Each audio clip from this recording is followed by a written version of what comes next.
Hello, everybody. My name is Pablo Boczkowski. I'm a faculty member at Northwestern University and the director of the Center for Latinx Digital Media. Thank you so much for joining us for today's weekly virtual seminar of the Center. It is really a pleasure to have you with us. The mission of the Center is to create knowledge about digital media in Latinx and Latin American communities across the Americas. Today's speaker is a leading scholar in this space. Isabel Pavez is Associate Professor at Universidad de los Andes in Santiago de Chile. Catalina Farías, a doctoral student at Northwestern University, an affiliate of the Center for Latinx Digital Media, will introduce Isabel in just a minute. I am delighted to note that this quarter, our series is co-sponsored by the Alice Kaplan Institute for the Humanities, the Buffett Institute for Global Affairs, the Center for Global Culture and Communication, the Department of Communication Studies, the Department of Radio, Television, and Film, and the Program in Latin American and Caribbean Studies. But before we go to the seminar, I would like to start by acknowledging that Northwestern is a community of learners situated within a network of historical and contemporary relationships with Native American tribes, communities, parents, students, and alumni. It is also in close proximity to an urban Native American community in Chicago and near several tribes in the Midwest. The Northwestern campus sits on the traditional homelands of the people of the Council of the Three Fires, the Ojibwe, Potawatomi, and Ottawa, as well as the Menominee, Miami, and Ho-Chunk nations. It was also a site of trade, travel, gathering, and healing for more than a dozen other native tribes, and is still home to over 100,000 tribal members in the state of Illinois. It is within Northwestern's responsibility as an academic institution to disseminate knowledge about Native peoples and the institution's history with them. Consistent with the university's commitment to diversity and inclusion, Northwestern works towards building relationships with Native American communities through academic pursuits, partnerships, historical recognitions, community service, and enrollment efforts. Let me say briefly a little bit more about how the seminar will unfold. First, Catalina will tell us more about Isabel's research and career in just a few seconds. Then Isabel will present her work, and after that, we will open for questions. Please enter your questions in the Q&A function of the webinar. Catalina will moderate. At the end, we will deliver some closing remarks. Once again, many thanks for joining us, and without further ado, Catalina, the screen is all yours. Thank you so much, Pablo. It's an absolute honor for me to present Professor Isabel Pavez, who in just a few minutes will talk about the digital inclusion process in rural communities and how having access to technology does not necessarily mean that people engage with them. Professor Pavez is an associate professor at the School of Communication at Universidad de los Andes in Chile. She holds a PhD in Media and Communication from the London School of Economics and Political Science, a Master in Communication, Information and Society from the same university, and a Master in Anthropology from Universidad de Chile. She is a principal researcher at the Millennium Locus to improve the mental health of adolescent and youth, and the Millennium Nucleus for the study of politics, public opinion, and media in Chile. Currently, Dr. Pavez is the main researcher in a national grant that studies the role of educational and family context in school performance and the development of digital skills in girls living in rural communities in Chile. She also is a research associate in a national grant that studies digital inequalities in isolated communities in Chile during the COVID-19 pandemic. Professor Pavez has published dozens of research articles in prestigious journals such as the International Journal of Communication, Information, Communication and Society, New Media and Society, and Journal of Computer-Mediated Communication, to name only a few. Beside her academic work, she has also served as a consultant for international organizations such as the United Nations Economic Commission for Latin America and the Caribbean and UNESCO. So, without further ado, please join me in welcome Professor Isabel Pavez to the screen. Thank you, Cata. I'm going to start.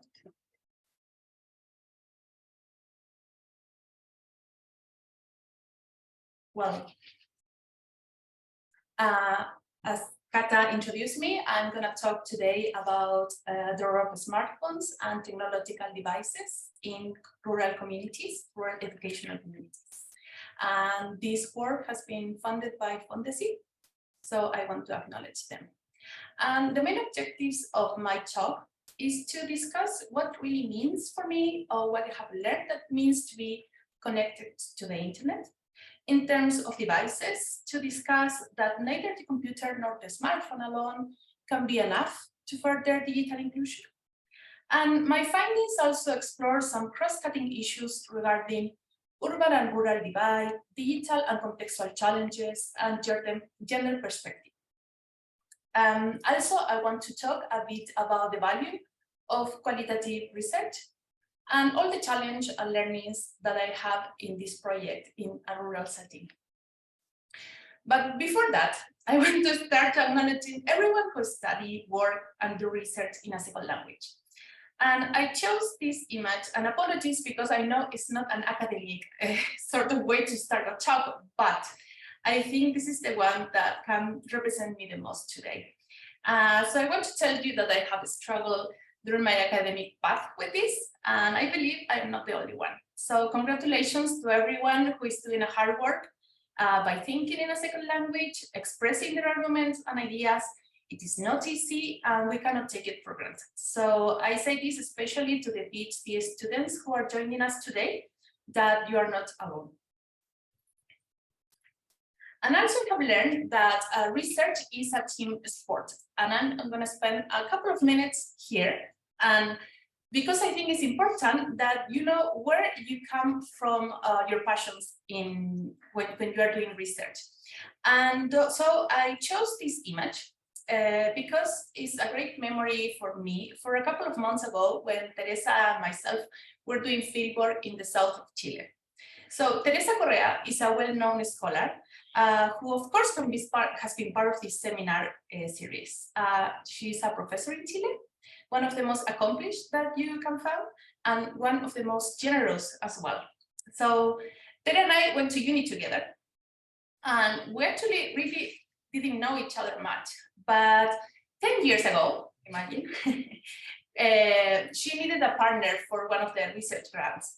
So someone suggested my name. I was finishing my doctoral degree at LAC. And it was funny because it was a sort of like a coffee with my resume in hand, like a job interview. But she took me to her great idea to go to rural isolated communities and to apply for a grant. So that is a major inspiration for me and for this line of work that I continue doing. So off we went, we got that grant and another one, and then another one. We were very lucky. So it has been really, really nice to work with her. And just because in academia, it's a world of rejection and fierce competition. So I was so blessed to have someone like her, and I hope everyone can have the opportunity to work with someone with a good heart. And also you can read the name of Catalina Farias in this slide. Catalina is an assistant researcher for us. For this grant, she worked from a couple of years ago, and very fast she became one of the best researchers that we have ever had. For my project, Catalina has been more like a partner with very interesting ideas, insight, responsible, bright. So of course, that's why you took her away for doing your doctoral degree in Northwestern. So lucky you, I hope you can send her back soon. So let's begin. Today, I will be talking about two key themes, digital inclusion and rural educational communities. And the most pressing question, which I learned from those fantastic years at LAC, is so what? What is it about digital divides? What is it about internet connection, educational communities in a rural setting, and particularly in Chile, literally at the end of the world? So of course, this is just the platform to talking about other important things, pressing issues like inequalities, the role of context in digital research, gender issues, normative uses of technology, and a post-pandemic world where everything is online or digital by default, and everyone is expected to be online as well.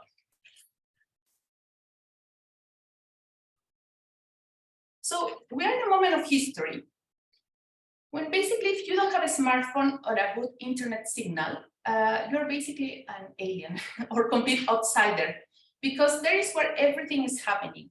I'm talking about our social world, information, entertainment, work, studies, even love of a version of it is online.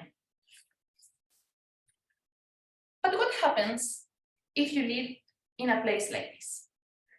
It's idyllic, surrounded by peace, pretty much safe, and your neighbors are your family. But you have almost no internet signal, few chances to have a job where you actually need technology. Schools have very limited digital innovations, and urban settings are far away. So if you don't know how to do something, or you have bad signal and can't do it online, you have to travel about an hour or so, because you have to try it in a place with better connection. And I say try because many things like job applications or access to services can only be done online. So now we'll give you a couple of facts about the relationship between rural Latin America and technology. So populations are characterized by low socioeconomic status and abundance of manual jobs. We have rural communities that have been deemed as left behind, technologically speaking, because they had less exposure and experience using more complex technologies, and therefore they had less opportunities to develop their digital skills. For instance, someone who lives in an urban environment has between 15 and 41% chances to connecting to the internet than a rural one. And the same happens when you have access to a computer. Only 3 out of 10 rural households have access to one, while in an urban setting is 6 out of 10. So in this context, in Latin America, the educational system is absolutely key, because they play a role as leveling agents. And this is a region where structural and digital inequalities are one of the most characteristic aspects. So in this picture, schools are central, providing internet connection and the opportunity to develop digital skills, particularly for students with houses and families with low digital abilities and access. And in the words of González Betancourt and colleagues, schools are equalizing elements in a digital inclusion, a sort of compensatory measure for social inequalities, which provide help for them to increase the possibilities of full participation. And these are some of the most common complaints we get from our participants over the years. For example, they say, everything is done with the city people on mind. In other words, public policies are designed for a different environment and context. Or this is a top-down approach and not a bottom-up. That there is a sort of normative view to how to deal with technologies that simply doesn't work for everyone. Because of course we are different, we have different skills, knowledge, needs, and expectations. And also that they don't know our struggles. And when they say they mean politicians, governmental agencies, and so forth. So what are we missing? What are we missing as a researcher, and how can we operationalize this? So in my research, I have approached this by the concept of appropriation from the social construction of technology, where the two key terms are agency and context. And this is a phrase from Hatchfield that I think can summarize very well what agency in technology means. Artifacts which may be both shaped by and shaping of the practice humans use in interaction with, around, and through them. And also, I like very much this phrase from the great Maria Vakardieva, and this is from her book Internet Society, which I think it can also encapsulate very well this kind of feelings and experience. When she talked about appropriation, she said, if everyday life is the scene of non-specialized activity of human beings, then it is also the scene where users of technology perform. It is a terrain where human actors objectify themselves, drawing upon and appropriating socially given means with a view to their own situated plans and motives. So this has been my sort of motive, passion since day one, since my PhD project, to be able to see the world and to grasp how technology is experienced by people who struggle or have a different way to live life. That is why I have the opportunity to do research or work with migrant women, families, rural girls, and now rural educational communities. And this led me to my main toolbox, which is from a qualitative approach, a qualitative way to see life. And although I do acknowledge the tremendous value of quantitative work, and I think there is a strong belief that numbers are a synonym of certainty, I do see life through these qualitative lenses. And I have used interviews, focus group, and ethnographic work. And these methods provide participants with a voice, their own interpretations, and provide researchers with the opportunity to glance with a very different scenario. So of course, this is not representative and have many challenges, as the researcher is the instrument. So you have to be very thorough with ethics. Well, of course, you always have to be thorough with ethics, but here it's even more important because you aim to enter to people's life and access to their discourses and experiences and beliefs. So it's very important as well. And also there is the reflexivity, which is a process, like a sort of an exercise, when you take consciousness of yourself, your biases, your preconceptions, and being aware of these, both when you are with your participants, but also when you're alone with your data. So for this particular project, I investigate the process of technological adoption in rural girls who access personal computers for the first time because they were benefited by a public policy. And I wanted to know more about the role of the school and the family context in this process and the consequences on their school performances and development of digital skills. And I am focusing on girls because they're considered usually to be behind the males in access and use of technology. So the gender sort of perspective was very interesting to me, and I hope to find some very useful answers for this particular project. So, as I said before, qualitative was the main method we used, and for the first stage, we have approached with a triad interviews. We interviewed students, head teachers, and mothers. And I have to say mothers, not because we wanted mothers, but when we asked about who is the adult responsible for the child education, it was always a mother, which also say you something about the context. Then we conducted a complementary interview with the school directors, as we found their figure to be prominent in the outcomes of the study. So we had children aged 10 to 12 years old, about 7th graders, and 32 participants in total. We have been back and forth following them, interviewing them for almost 2 years now. But of course, that has been difficult because we have the pandemic in the middle. So, but there was also a second phase, and we wanted to know more about the schools where these girls going and the level of digital access and abilities of the children that surround our participants. So we conducted with many difficulties, I have to say, a face-to-face survey. And we have children ages 10 to 14 years old and a total of 219 participants. We tried to survey teachers as well, but at the end it was not possible. So we found out that people usually like to talk about their experiences and to talk about themselves, but they are very much reluctant to take surveys when you don't have much incentives to do so. So we just have the voice of the children in this second stage. But still, I believe it's very valuable data because it's a rural. So now I will spend some time discussing with you some of the main findings of this research. And I have to stress that this is work in progress. Every researcher is gonna tell you this, right? But it is, and there are many ways to approach to this data, but I believe this is the most useful and illustrative, at least for this talk. So this is a diagram with the main elements that I believe are key to understand some of the findings and to put them in context. And as it is a circle, there's no beginning actually and no end. So there is more like sort of an iterative process And it's not that one element is more important than the other, but all together combined can explain better the appropriation process.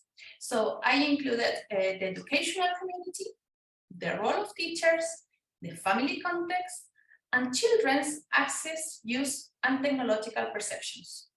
So all of these elements, I believe, are very relevant to understand and to analyze their technological path. So I'm going to start by addressing this first part, which is children's access, use, and their perception of digital skills. Well, this data is from the quantitative side of the research and include girls and boys from the 5th to 8th grade. You can see in red my data, and in orange is the data from a national survey done by Chile Kids Online. They only look to urban kids, but there is a national representative sample. So I use the same set of questions that they use. So even though we cannot really compare them, it's a pretty good measure to understand some of the points. So you can see, for instance, that urban kids from the Chile Kids Online have 95% access to Wi-Fi, more than the rural kids, and that it's okay, and is something that we really much expected. Similar with tablets, but if you see laptop, PC of laptop, well, that is why the public policy is so well, because the public policy is trying to leveling up the rural side of this of the children to have access to technology. But if you see a smartphone, you can see that the smartphone is pretty much up and fairly similar in both groups. And this is very, very important for what follows. And this part is what they say they do on their mobiles. And I have to stress that this is a reported behavior. So we have to trust the work of the children here, because this is what they say they do. As you can see, WhatsApp is the most popular app by far. And it's also very practical to communicate with all the members of the family. Actually, at least in Chile, WhatsApp is used very widely, regardless educational level, socioeconomic status, and gender. I believe that this is not the same in the US and in other countries, so I thought it would be interesting for everyone else to know that at least in Chile and in Latin America, WhatsApp is the go-to way to actually get in touch with another person, more than text or calling. But then you see that social media, almost 6 out of 10 children say that they do that on their mobiles. I believe that is a pretty low. I thought it will be further away, but on the other hand, I believe that as we have children for 5th grade, maybe that's why the number is lower. Video music as well is mentioned, and other. Only got to know what is other part. So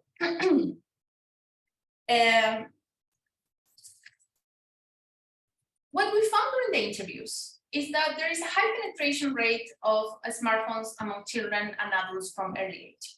Okay, so it was very common for every actor involved in this research to have access to their own smartphone.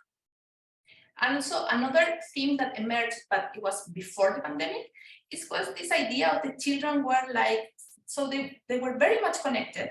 So the perception is like they were very experts in the use of technologies, almost digital natives. A widespread idea that they know more than ICTs than everyone else. And again, this is before the pandemic, because the pandemic showed very different results. But before that, they were like the technological ones in the communities. Do you want to see what the children think? Well, so we asked children to compare the technological knowledge with the one that they perceive from teachers, peers, and parents. So in general, they consider that they know less or equal than the teachers. And only 50% felt confident enough to state that they know more than the children, but that the teachers, sorry. Just the most popular answer is to say that they know as much as their peers. Almost 7 out of 10 kids argue this, like they know as much as the other ones do. And what about their parents? Well, 6 out of 10 consider that they know more about their parents, about technology than their parents. So parents are at the bottom of the ranking, so to speak, of people who, according to children, know about technology. And this is very important because this reinforces the idea that in the school, they can acquire more digital skills, right? Because they come from households, well, the parents know very little and have less exposure to ICT, but the teachers, they have more, they should have more. So they feel like the teachers can actually help them. And you can see it's very interesting as well that they consider that the peers are almost similar. But what the teachers say, and this is very interesting. This is a woman, 32 years old, a teacher. She was very frustrated at the moment. She also had a small kid with her. So she said, digitally speaking, they, the children, don't know how to use the computer. They only use it to play games, Facebook, social media, but they don't know how to use it. You also have to know how to use it for something other than playing games and watching videos. And she's very frustrated, because this is the time of the pandemic. So they needed the children to go on Zoom or to go to Google Meet or do something online, and they didn't know how to do it. So they have access to smartphone.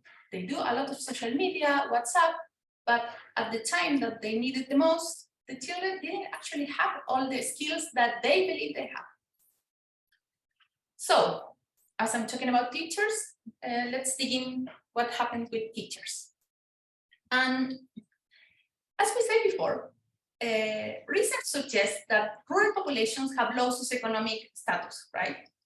They have less exposure to technology. So the situation is very fragile. However, the evidence also shown that teachers are key actors. They serve as gatekeepers in students' use of ICT because they create the condition necessary for students to learn from peers and from others. So this process is mediated by the teacher's own use and attitude toward technology. Yet they directly relate to the impact on student technological performance and experience. So it's very important how teachers perform, use, and access to technology and pass this to children, right?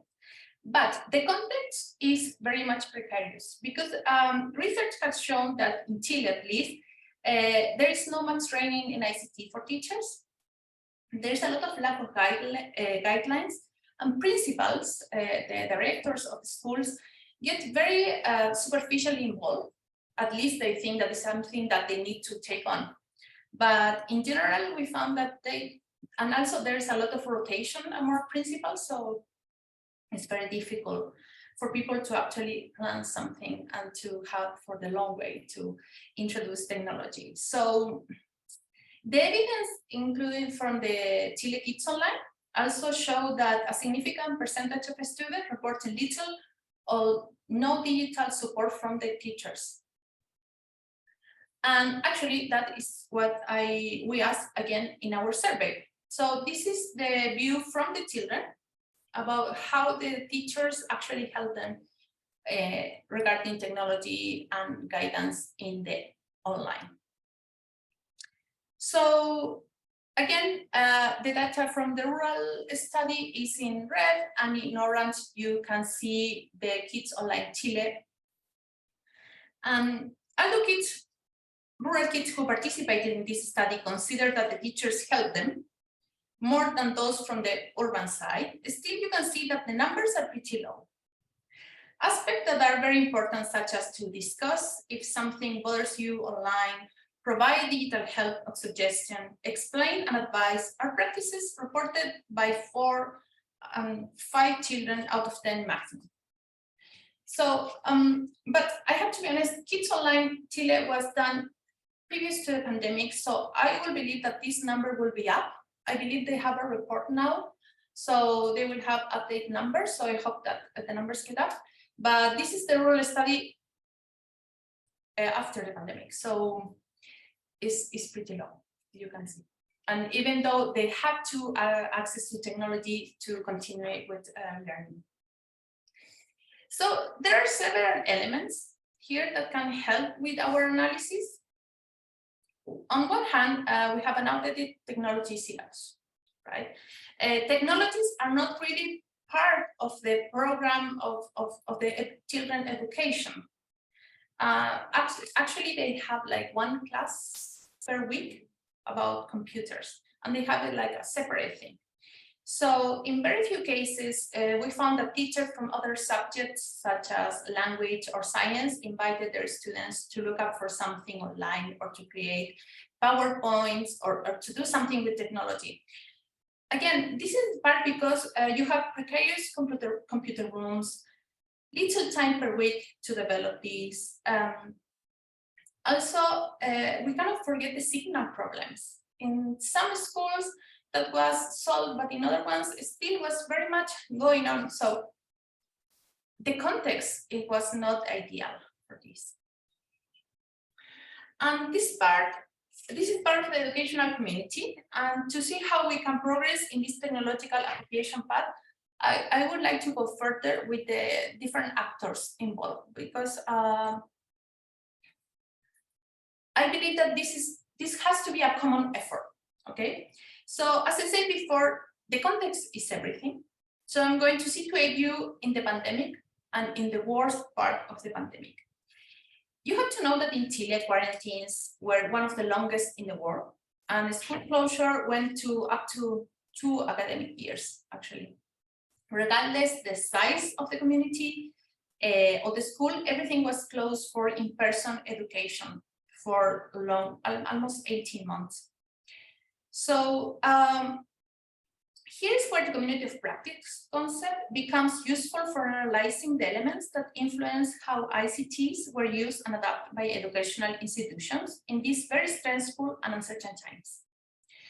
And the community of practice, learning is a collaborative, collective, situated, and informal process in which the roles of teacher and learner are often interchangeable.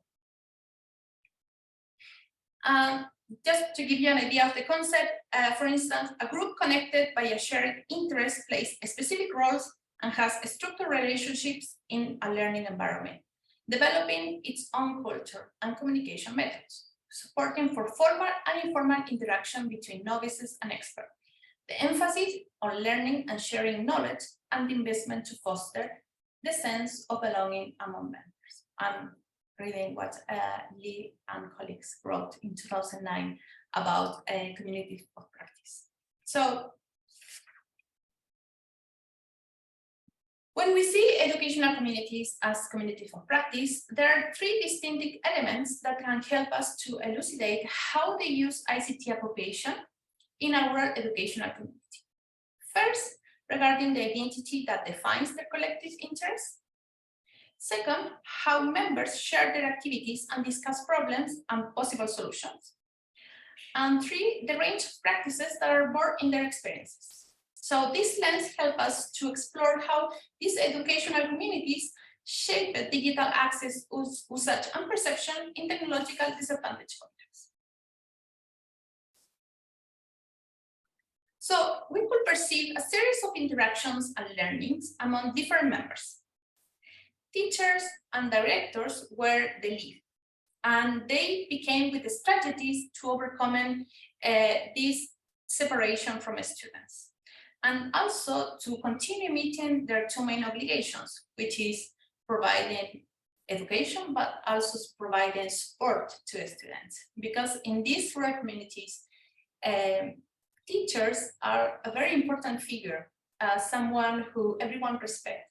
So in moments of uncertainty and stress, it was very important for them to be very close and to develop a sort of like a relationship with their students. So the communities were able to use their situated knowledge. And I believe WhatsApp was the key answer to meet the challenges, providing access to education and this emotional support, and just not only for students, but also for parents and among teachers. So in that sense, as I said before, WhatsApp was very familiar with everyone. So it provided, in this case, the opportunities to exchange ideas, official information, offer and receive support. So they create a lot of groups. I'm not saying this is ideal, but this is what worked for them. Actually, another of the complaints we hear now is that for the time of the quarantine, the groups were working very well. But now that they return to in-person education, parents still go with a WhatsApp message to teachers, like in very odd hours during weekends, and they're very stressed about it. So also there is some back and forth regarding the use of that. But it is interesting to see the practices adopted by schools, and this reflects their level of knowledge, involvement, and access to ICT. So in that sense, we didn't expect to find this, but yes, I believe they found a way with what they knew already. And then I want to talk about the family context. What about the parents, the mothers, and the place where children use technology at the home? So here I'm going to make a shift, because in this part I would like to use a bit of my time to talk about gender differences in technology, which is part of the objective of this research. And it's interesting because from all the scenarios we research, from all these elements, the households is the place where this gender difference are born and reinforced. So we didn't find this gender difference among teachers' discourses on educational communities or regarding access, use, and perception in children. The only place where we found this gender difference were in the family context. So the family and the home context also play a key role in the educational process of children, right? As our fieldwork was during the time of seclusion and the pandemic, this highlighted the role of parents and caregivers as proxies in their children's education, and their level of involvement influenced the educational performance, right? Because the parents had to become some sort of the teacher at that point, or receive the instruction from the teacher. So in the home, the parent had to take this responsibility, the mother, in this case.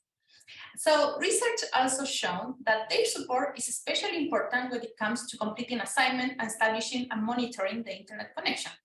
For example, the parents will help with a platform signal, technical problems, and will have a direct impact in the students' focus and academic results. And this is funny because teachers say that during this time of seclusion, when some mothers became like the teachers, children perform so well, and then they return to in-person education and they realized that the children was like average, it wasn't the top. So they say, well, there were some mothers who were very worried about grades, and so they were a bit more involved that they decided that in the educational path of the children. So they believe that even some mothers took some tests for the children and stuff like this. So it is interesting to see when this competition comes, the role of these mothers. Some, not everyone, of course, but it was very prominent in the scores. So scores are a little bit like different than a normal year. But on the other hand, when parents were not involved, children didn't complete the homework, didn't connect, didn't do much. So the teachers really need to connect with the parents to be able to do this, and they use WhatsApp groups for that. And to give you more context, the word of today, in Chile, family socioeconomic status is one of the most significant predictors of internet access. So, for example, 42% of students from lowest income groups report having only a mobile phone to access classes and complete homework assignments. So imagine to do all these presentations and to work a study from a small screen in an iPhone. It's very demanding, very difficult with bad signal. So there is when and also parents' educational level directly relates to the amount of time they spend providing educational support. And also we have emergency remote teaching, which is even more challenging because it depends on how much the parent is involved in all this process. So it's very, very difficult and very unequal. So at least in education in Chile, because of the pandemic and because of this school closure, we found that our gap in education, our educational gap in more vulnerable populations is astronomical. And we are realizing now that it's gonna be really, really hard in 10 years time or so. We found with Catalina, for example, in our fieldwork that there were kids in 3rd grade, 4th grade who doesn't know how to read, for example, because they spent 2 years at home and parents didn't have the time to teach them. So this family context is really important, and also this reinforced idea of schools as key actors and teachers as the motivators that now have a very, very important role to do. But I was talking about the family context, so let me continue with that. So what I was saying is that we didn't find gender difference reported in the survey in terms of device, skills, confidence and knowledge about ICT, mediation of teacher. Nothing pointed to gender difference. Maybe in device, a bit more for boys to have access to game videos or consoles, but no more than that. So as these girls reported similar experience than boys, we were thinking, what were we missing? How we can be so wrong regarding the literature and previous evidence that indicate that women and girls are left behind? And I believe that here the qualitative approach was key because it was part of the answer. What was happening behind doors? What was happening in their day-to-day, in their families? What was happening with the mothers? And then we start to look again to the mothers' discourses about the girls, and we find something very, very interesting. Okay, so as I was saying before, the pandemic quarantine were going on, so school closure. And in rural environments, gender constructions are born. And they're very complex, this gender construction, as in Latino culture, women tend to be in the front lines of family dynamics. So this is particularly evident among our participants about the social expectations regarding how women are led to their lives, how women have to be defined by this patriarchal subordination, which in turn is considered to be a legacy of colonialism, and this also affects the girls, of course. So among the results, we found that the pandemic has reinforced this mother's role as a sole caretaker of her children, and in addition, some of these constructions were passed to the girls of the house, and in this circle of patriarchal expectation of rural women and girls as caregivers. So the person in the house who was in charge of the little ones, the pets, the laundry, the meals, it was these girls as well. So as much time the girls spend at the home, much time they spend doing other kind of things. So what happened? The girls were online, but less than the men, but they actually really didn't realize what's going on. And it was not evident for them, but I believe it was evident for us as outsiders. And I like very much this quote. It's from Miller and Slater from 23 years ago, but still I believe it's a very useful quote. Is if you want to get to the internet, don't start from there. And is this from their ethnographic book. And I believe this is sort of motto for me. Because if you want to understand technology, and I'm going to ask you about technology, you will give me a discourse. But with this qualitative side, we were able to see something different. And all these cues about machismo, patriarchism, and the role of women. So to go a little bit further with this, to understand the technology, we didn't start by the technology. So in this case, what we found is that the environment in the house did not help for girls to have time or space to access these more complex technologies or the computer that they got from the public policy. So what they did was they helped a lot in the house with the household chores, cleaning, meals, bed sittings. And when they did have time free, they go to the mobiles and do WhatsApp and social media. The use of the laptop was very, very almost didn't exist. Sometimes to connect to classes, but it was on a cup or accumulating dust. They were afraid that they will be they will broke the computer.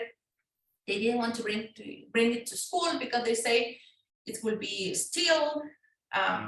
Teachers actually don't use it much, so all the public policy, it's very difficult for them to actually take advantage of this technology, particularly in this context. So to finishing up, I do have some concluding remarks. So just to get the conversation starting, and I believe these are some of the key terms that have guided my work and also a sort of like learning I have done over the course of this research. First, context. It is important. It does not aim to represent all the realities, but it is key in qualitative research to help us to provide the voice of our participants in the right place and with the cues others need to understand their rationale behind some practices, decisions, or how some public policies simply does not work. Then you have agency, and here we have no victims. Okay, we cannot look our participants only by the vulnerability lenses. They are empowered individuals who make choices with information, situated knowledge, and motivations they have on hand. And I believe that my work, our work as researchers, is not to judge them, but to be curious and understand how social processes unfold in different settings, in this case, a rural setting. And then when we talk about public policies that are related to technology, this is a common effort from different actors. So we cannot provide a technology, an internet signal, and then expect a determined outcome, right? In the case of this project, in educational communities, we see the principal, the parents, teachers, and students must work together to find a place for this technology when they can develop the skill they need to achieve their aims. So for instance, the pandemic was a great opportunity for this, almost like a pop quiz for everyone involved, and to use the tools they have on hand and to practice this emergency remote teaching. And this leads me to my fourth point, the normative use of technology. So we have context, agency, empowerment of individuals. And so in all these communities, this will provide the key needed to make this technology work for them under their terms. So as a researcher, I believe I have learned to be more aware of my own technological determinism. I am usually immersed because technologies are appropriated different by different individuals and communities, and that is okay. So policies, I believe, should acknowledge this point, and there should be some space for implementing them that provide flexibility in terms of how they are evaluated and sized. And finally, inequality and gender constructions are both concepts that have been part of this journey. They cannot explain everything, but for this particular picture of technology adoption in rural educational communities, they explain a lot. So again, I believe we need to think about the context and how these elements are relevant. And as I said, the surveys, gender and inequality, gender was not relevant, but then when you go to the interviews and you revisit the discourses, you can see that it's actually something that is very prevalent, but it's a bit hard. So I believe that, and that's why I'm a qualitative, I am qualitative in this, because I believe that the interviews can really, and ethnographic work can really give you a sense of what's going on that sometimes is not immediately obvious for everyone, and sometimes not everyone can say in a survey or in their discourses. So I believe this is all I have for you today. Thank you so very much for your attention. I really look forward to have the chance to try to answer some of your questions, and I hope you find this, I won't say inspirational, but at least help you to make some choices, and happy to talk to you. This is my email address, so please feel free to reach me. Thank you very much. Thank you so much, Professor Pavez, for this wonderful presentation. I just want to remind the audience that if they have any question, they can put it in the Q&A button that is in the bottom of the screen, and we can ask directly Professor Pavez your question. I have I don't know if it's a thought and a question related with the context that was so important in your presentation, and the rurality aspect also. So we know that the context in rural communities are completely different from urban communities in the household and outside the household, and also in educational communities. Do the schools understand the importance they have in developing the digital skills in children, or they lower their expectation because they consider that rural children should behave in another way related to their context? I don't have a one answer for that, because I believe that this depends on the school, and that is why we have to add the principals in the interviews, because the person that actually have like the panoramic view here is the principal. So if the principal believe that this is important, they will try to engage their teachers in the use of technology and to incorporate it, and to try to do the best with it and try to level up their students. But as I said before, this position as principal rotates a lot, change a lot. So they don't have like a long time planning for this. So every time a principal gets, they have other priorities, maybe not the one of having technology incorporated to the syllabus. So then you're up to the teacher. And we had some teachers who thought, why am I going to spend time teaching technologies if they already have a mobile phone? Or why I will spend time saying something about technologies if they don't have a good signal?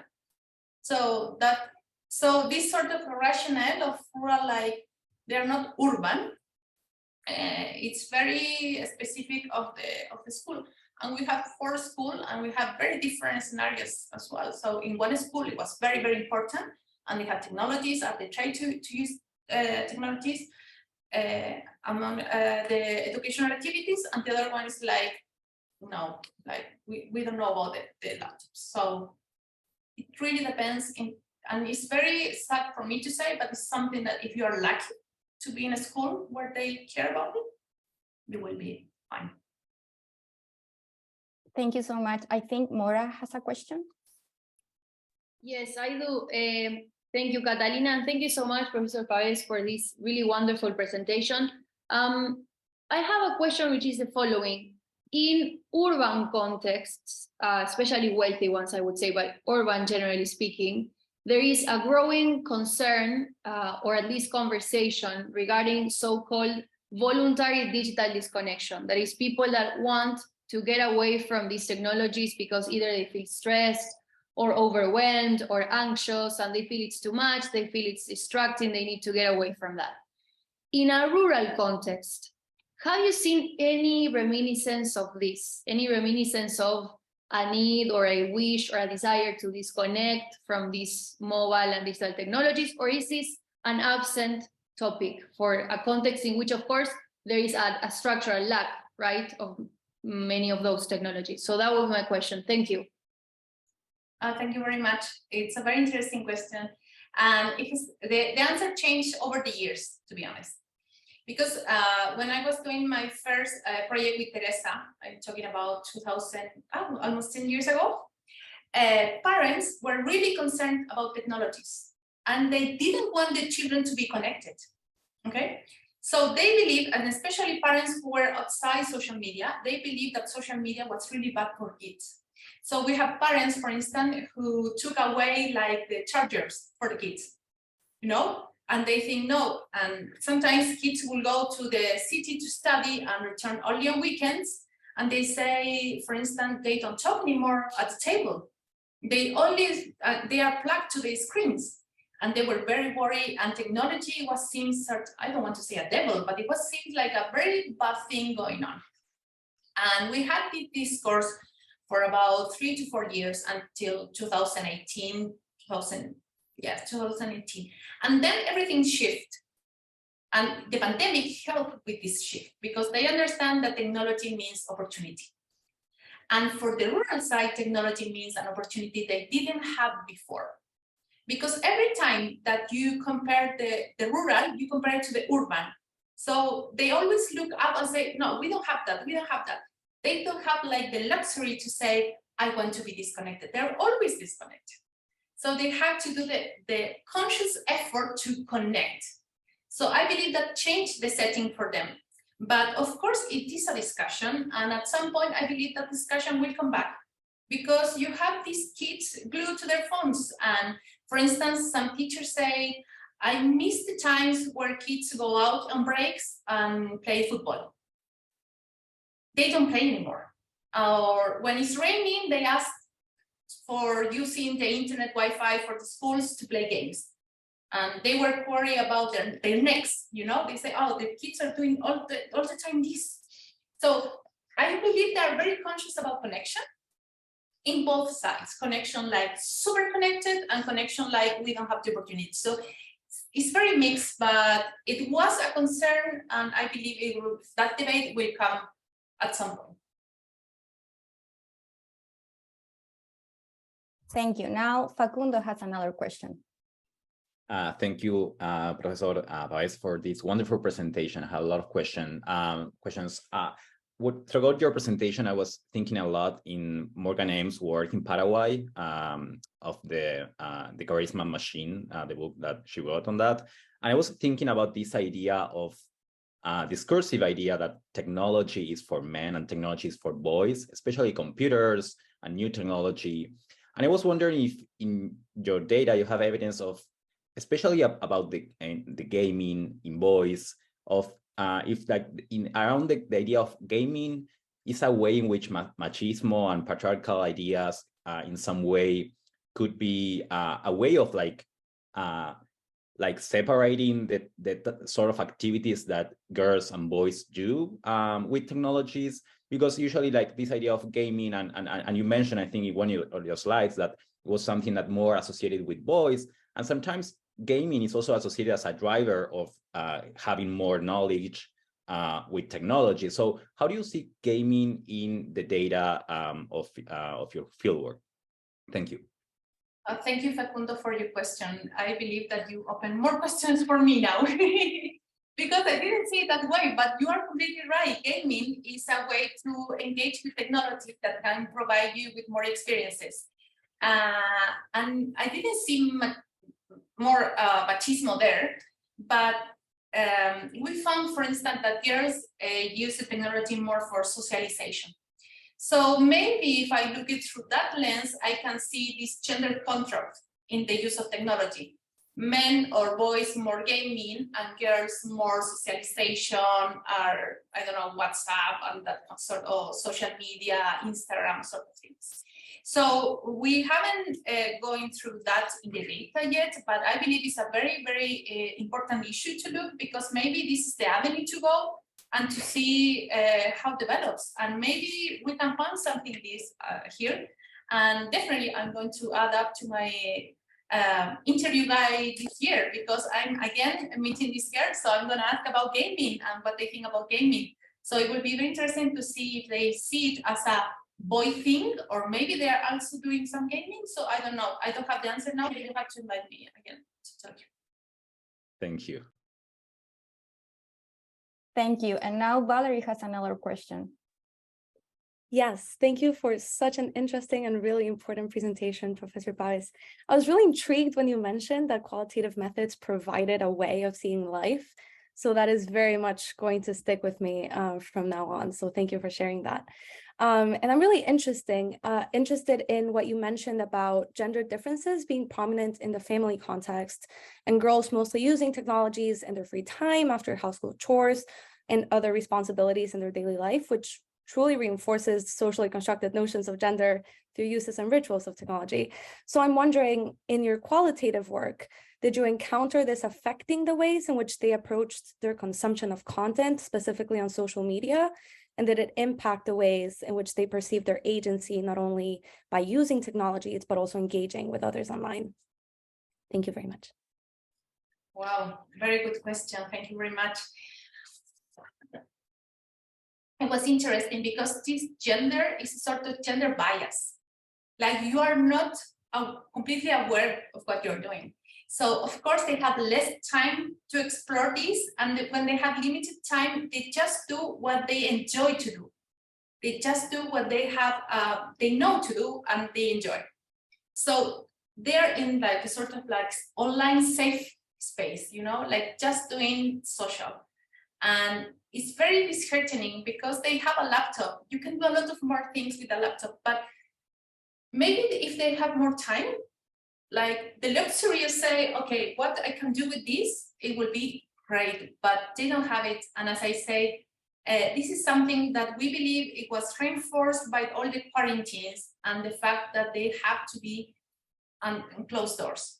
Because something that I didn't say is that in rural places, parents still have to go to work because they have manual jobs. So they couldn't do this teleworking.